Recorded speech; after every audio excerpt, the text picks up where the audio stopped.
Hey everyone, my name's Ashley. Welcome back to my channel. I can't believe I'm saying that twice in the same year. Today's video, I want to talk about the books that I wanted to read last year but didn't get around to. I was in like a super slumpy mode last year. I only read about 30 books and these ones I didn't quite get around to. I'm not counting the books that I started and didn't finish because I do still want to finish them. But technically I did start reading them last year, so I don't think they should count on this video. So I have 6 books that I want to talk about in no real particular order. Here we go. Also, I do plan on reading all of these this year, if that wasn't clear. These are all on my 2018 TBR. This first book is a sequel to a book that I read in September of 2016. I really enjoyed that book at the time. It wasn't like fantastically written, but like the character was there, the story was there, the reimagining was just fantastic and I just loved every part about it. And then the sequel came out in February last year and I've had this book sitting on my shelf since February last year and I just haven't got around to picking it up. And that one is Wanted by Betsy Shao. The first book, Spelled, it follows Dorothea, I think her name is, and she's a princess of Oz and she's basically been like trapped inside her palace her entire life and she wants to get out. When she escapes from the palace, she sets a whole range of things in motion and it's just a book filled with so many like fairy tale characters and it was just a lot of fun. And this book, Wanted, is a sequel. It doesn't follow Dorothea though, it follows Rexy, sort of who was like Dorothea's sidekick in the first book. But Rexy is the daughter of Robin Hood. She is sort of like bonded in some way to Dorothea and she has to figure out how to unbind them. Don't know that much about what happens. I was just reading the back and it said that Rexy's plan is to steal the sword Excalibur. And then Guinevere has opened a new Academy of Villains in Camelot. So there's a lot of blending of fairy tales happening in this universe and I'm very excited for it. And I think there should probably be another book coming out, so keep an eye out for that one on my channel. The second one that I wanted to get to was one that actually came out last year and my brother bought it for me for my birthday before I left for camp. And my whole plan was to like read it on the plane because, you know, like 27 hours of traveling is a lot of time to read. And I didn't do that. I mostly just slept and watched movies. Every time I go on a plane I'm like, I'm gonna read, and then I don't. It never changes. I don't know why I expected it to. But this one has been described as sort of like a Neil Gaiman-esque book, and that one is Rotherweird by Andrew Caldecott.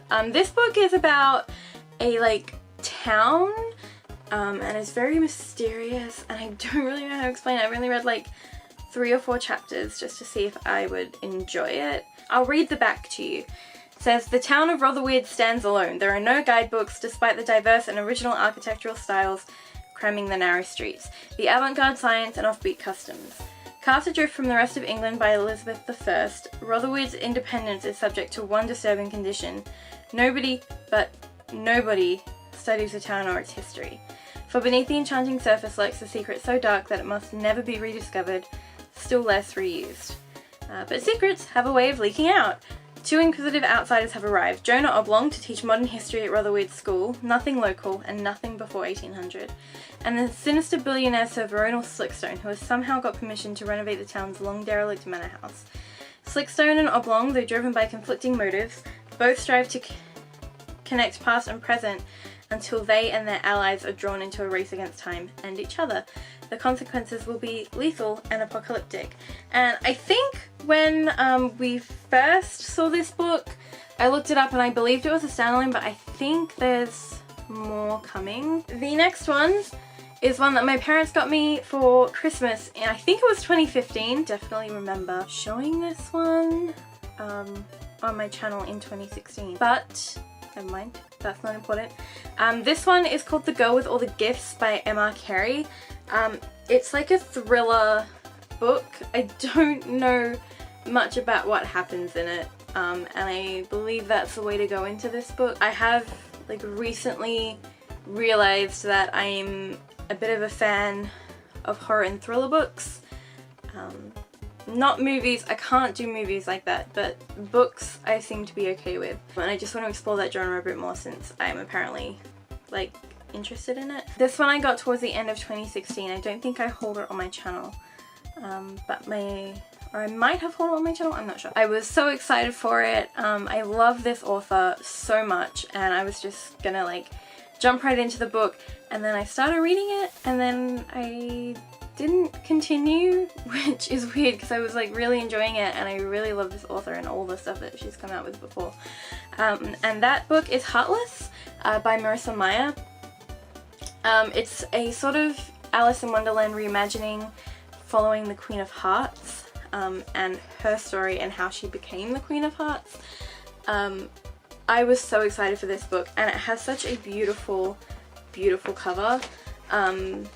But yeah, I was so excited for it ever since it was announced, and for some reason I just didn't keep reading it, and I was like, that's fine, I'll get to it next year. And last year was basically my year of rereads, so I didn't pick this up at all. The next book is another sequel for a book that I read in 2016, and that is The Dazzling Heights by Katharine McGee. The 1000th Floor was one of my favorite reads of 2016. It's a lot of people describe it as like a Gossip Girl kind of thing. Never actually seen that much of Gossip Girl, so I'll just take their word for it.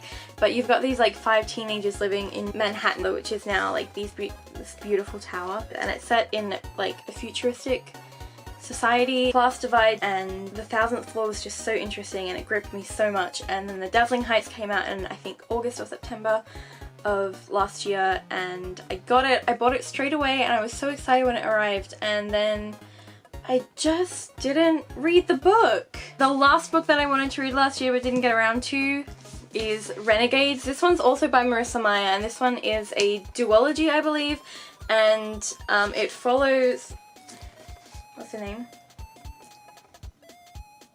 It follows Nova, who is superpowers, but they're like villain powers, like what a stereotypical villain would normally have. I just love Marissa Meyer's like writing and her cast of characters so much in the Lunar Chronicles, and this seems to be like another like ensemble group, so I'm very excited to get into this one, and I'm hopefully going to be able to get to this before I go back to uni, because it's a huge book and I don't want to like lug it on the train every day. So yeah. So those are the books that I didn't read last year, but I'm hoping to get to this year. I am really interested to hear like what books you wanted to read last year but didn't get to. So leave those down in the comments. You can also like, comment, and subscribe. All my Twitter and Instagram information is down below in the box as well. I hope you enjoyed this video. Stay tuned for next time, where I will hopefully have my least favorites video of 2017 once I figure out what exactly they were. Anyway, that's all for today. I hope you have a good day. Bye!